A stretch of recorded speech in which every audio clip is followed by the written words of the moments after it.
Alors, ce qui est intéressant, effectivement, c'est de connaître l'esprit du judaïsme à l'époque de Jésus, et de voir qu'effectivement, il y avait des choses qui étaient dans l'air.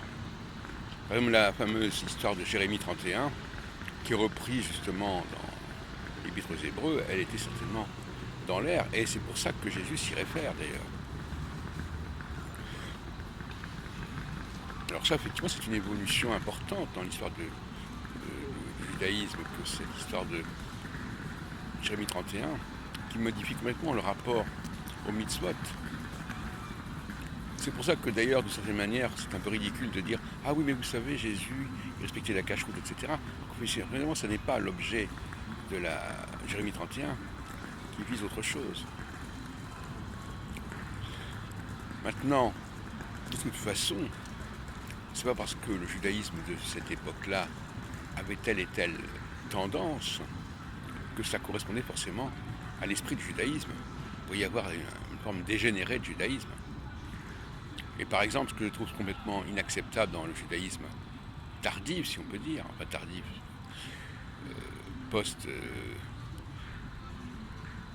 post-davidien, si on peut dire, c'est que on parle de Dieu de manière tout à fait inacceptable. On dit qu'il est le Meler Haolam, qu'il est dans les psaumes aussi. Il y a une surenchère qui n'est pas du tout acceptable par rapport à Dieu. Il y a une théologie qui ne va pas du tout. Une théologie qui est complètement pervertie. Et elle aussi, cette théologie-là, elle était certainement à l'époque de Jésus. Il ne faut pas s'étonner justement de l'idée d'un Dieu qui s'adresse à toutes les nations.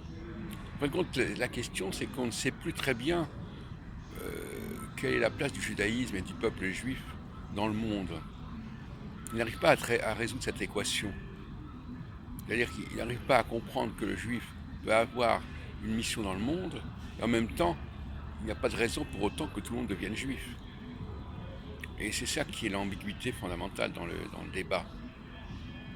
Et c'est pour ça que j'ai pensé résoudre le problème en distinguant, une parabole d'ailleurs très connue, l'arbre et ses fruits.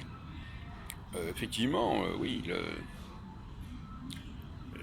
tout le monde entier peut profiter des fruits apportés par les juifs, mais ils ne deviennent pas l'arbre pour autant.